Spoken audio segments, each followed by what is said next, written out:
What I tried to do with the book, The Sun Will Shine Again, is recognize and acknowledge the reality, right? There have been disasters. People have lost their job, people have lost their savings, they've been wiped out, right? And it throws them into a depression, not a sick depression. Prozac isn't going to help for this, right? But the important thing is, right, when you get depressed, don't panic.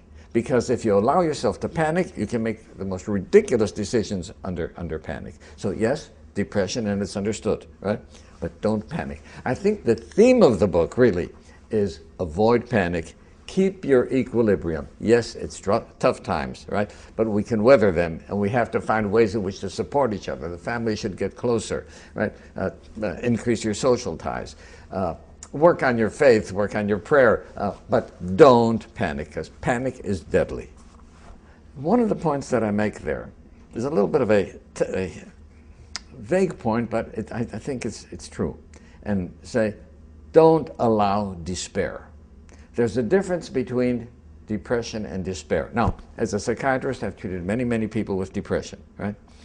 I've had people who were suicidal, and unfortunately, some people have committed suicide. No matter how bad a person feels, if he has one iota of hope, he doesn't commit suicide. Suicide happens with despair. And what I want people to know is, despair is a delusion. There is no such thing as despair. And you say, what do you mean there's no such thing as despair? I feel despair. I said, okay, a paranoid hears voices. He hears those voices. To him, they're real. But they're a delusion. Right? It's a hallucination. I said, I believe that you feel despair. I believe that.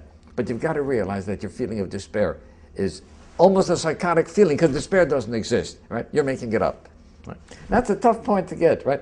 But the fact is, that if we can understand that, yes, there is a feeling of despair, but it isn't real. There is no despair.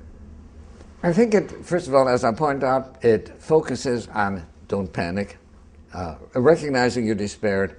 We can't change the reality, but there may be things that you can do if you're not in despair and if you don't panic, right? And keeping your equilibrium, you may be able to find things to better your situation. The other thing is that to be aware that, yes, you may have lost a lot of money, you may have lost your job. That doesn't take away your value as a human being for yourself, for your family, for your wife, for your children, for your parents.